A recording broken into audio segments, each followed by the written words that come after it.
آسف، بس الواحد لسه صاحي فلازم إن إحنا نشرب قهوة قبل ما نبتدي الشغل. الحقيقة إن ليه بشرب قهوة قبل الحلقة دي بخصوص لأن هي حلقة مميزة جدا. حلقة أنا حاسس إن أنا حبيتها من أول ما حطيتها العنوان بتاعها، وهي بتتكلم عن الإضاءة والظل.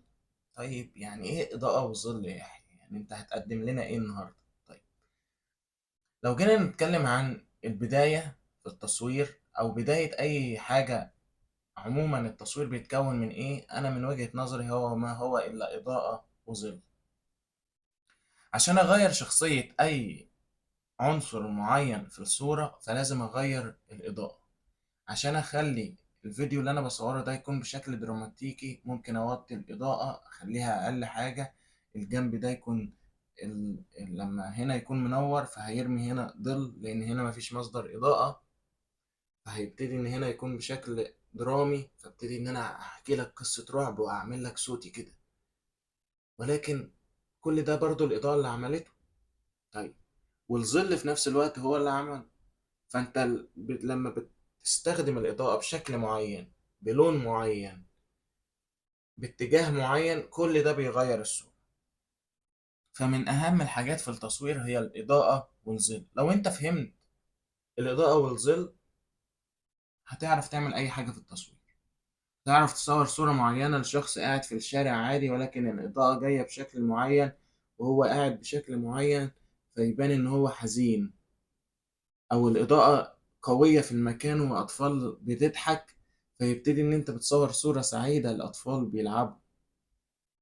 فتبتدي هنا إنك أنت تكون مغمور أكتر بالإضاءة والظل. مش مهم العنصر قد ما مهم توزيع الإضاءة والظل.